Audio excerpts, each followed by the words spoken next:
జగత్తు వెళ్ళిపోతుంది, నువ్వు కూడా జగత్. ఈ శరీరము ఉండదు, అలా ఉండకూడదు కూడా.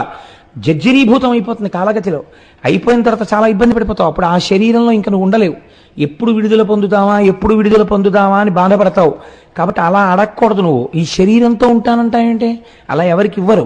నువ్వు ఇంత తపస్సు చేసిన తర్వాత నువ్వు అడగవలసింది ఏదైనా ఉంటే అడుగు, నీకు నేను ఇస్తానన్నారు. ఇప్పుడు వాడికి ఏం అర్థం అవ్వాలండి? బ్రహ్మగారి ఈ మాటలు చెప్పినప్పుడు ఏమర్థం అవ్వాలి? కాబట్టి ఇవన్నీ వెళ్ళిపోతాయి.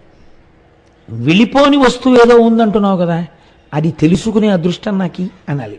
వాడు అలా అనలేదు. ఇది అజ్ఞానం అంటే. ఎన్ని విన్నా అర్థం లేని సంకుచిత తత్వంతో దెబ్బలాడుకునేటటువంటి స్థితి ఉంటుందే, అదే ఇలాంటి అజ్ఞానం అంటే. దానికి ఏ హద్దు ఉండదు. ఇంకా ఎన్ని వింటారో ఎన్ని చదువుతారో ఎందుకో నాకు అర్థం కాదు. నిష్ప్రయోజకత్వమైనటువంటి వాదులాటల వైపు వెడుతుంటారు.